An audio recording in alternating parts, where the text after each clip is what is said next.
Ini kita bicara masalah perekonomian.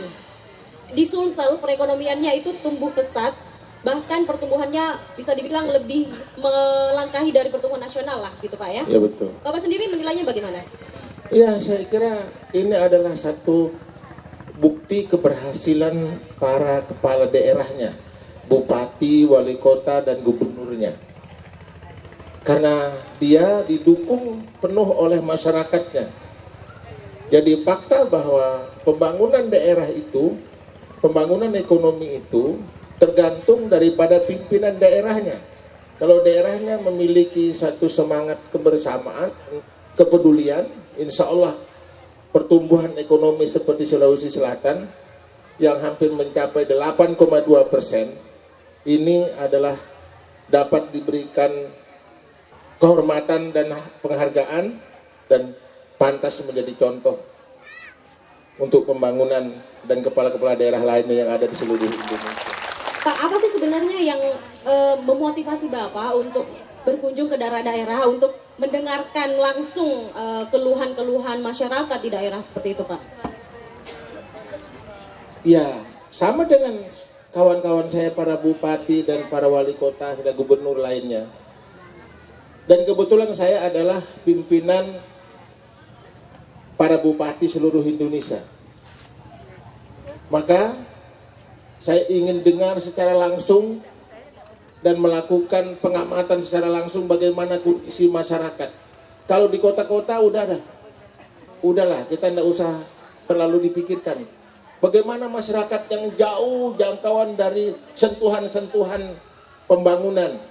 Jadi saya merindukan itu. Kenapa saya rindukan? Karena memang saya itu berasal dari desa, petani. Dan petaninya tidak seperti petani di Sulawesi Selatan. Saya mendambakan mau melihat kondisi yang bagaimana. Nah, kondisi sekarang ini masih jauh lebih maju daripada yang dulu-dulunya. Dan kebetulan saya sebagai penyuluh pertanian. Jadi urusan saya itu ngurusin para petani, nelayan, pekerjaan saya di kampung. Dan kebetulan juga saya sebagai ketua umum penyuluh pertanian seluruh Indonesia. Dan kehidupan penyuluh pertanian itu tidak jauh beda dengan kehidupan masyarakat yang dia sulung. Nggak jauh, saya tahu persis. Saya sangat merasakan bagaimana kehidupan desa, kehidupan nelayan, kehidupan masyarakat petani dan sebagainya. Itu motivasi saya. Bagaimana saya ingin mendengarkan saran, mendengarkan pandangan, mendengarkan pendapat dari saudara-saudara saya yang ada di desa-desa dan jauh dari pedalaman. Itu yang saya inginkan. Pertama yang ingin saya usulkan, bagaimana Bapak bisa mengurangi penderitaan kami di sini pada saat musim kemarau tentang air bersih. Terus terang, saya juga bukan penduduk asli di sini. Saya baru 24 tahun tinggal di sini.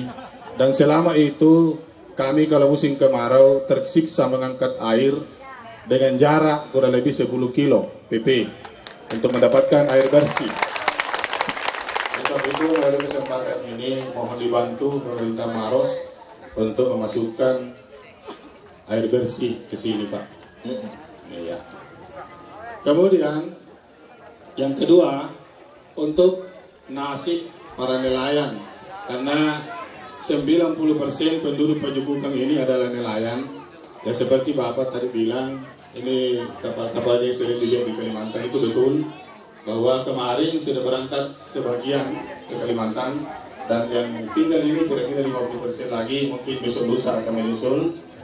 Yang saya inginkan bisa diberikan semacam solusi untuk memudahkan mereka mendapatkan modal dari bank. Karena selama ini kalau mereka mau pergi itu kalang kabut mencari modal.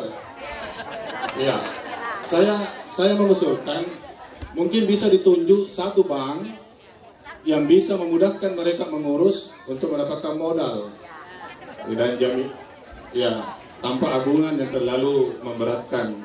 Yang saya maksudkan, saya ingin mendengar apa saja hal-hal yang ingin disampaikan aspirasinya kepada pemerintah.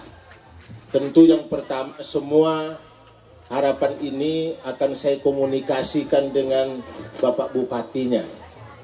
Ini dalam hal persoalan infrastruktur, kalau istilahnya, seperti air bersih ini adalah kebutuhan mutlak bagi masyarakat. Makanya saya bilang, kalau di kota-kota soal listrik, soal air bersih itu sudah tidak perlu bicara lagi, itu pasti sudah tersedia. Tapi kalau di desa, persoalan itu yang paling mendasar. Kemudian kesejahteraan nelayan. Saya melihat bahwa semua persoalan ini, apakah persoalan air bersih, apakah persoalan kepentingan usaha nelayan yang kekurangan modal, yang tadi diusahakan bagaimana kalau ada bank khusus yang menangani persoalan permodalan, apakah itu untuk pertanian, petani biasa, kebun termasuk nelayan ini mestinya harus ada. Ini tantangan pemerintah. Ini adalah menjadi persoalan-persoalan yang harus segera dilakukan. Kita ini mohon maaf, kita ini adalah negara kaya, raya, sumber daya alamnya banyak dan luas, tetapi masih banyak masyarakat kita yang hidup dalam kondisi yang miskin. Nah, ini adalah salah satu dasar saya ingin tahu. Ini menjadi catatan penting kepada para pemerintah daerah. Bahkan yang lebih jauh lagi kepada Presiden. Bagaimana kita segera betul-betul melaksanakan amanah Undang-Undang Dasar itu. Kami di sini meminta kepada Bapak sekiranya dapat mengusulkan kepada Kepala Dinas Kabupaten Maros untuk mengangkat guru honor khususnya Boktoa ini, karena kita ketahui di Boktoa ini yang lebih banyak adalah honornya, termasuk ibu sendiri ini masih honor. Sudah berapa tahun, Bu? Sudah lama, Bu. Sudah lama karena sudah dampak. Sudah kuliah sampai semester 6, belum diangkat juga jadi PNS. Menyangkut guru yang honor supaya diangkat menjadi PNS, ini problem nasional. Sekarang baru saja kita ikuti tes, tapi saya yakin Ibu Hajah Fatimah bukan berjuang untuk dirinya, tapi berjuang untuk kawan-kawannya, adik-adiknya yang sedang dalam masa honor.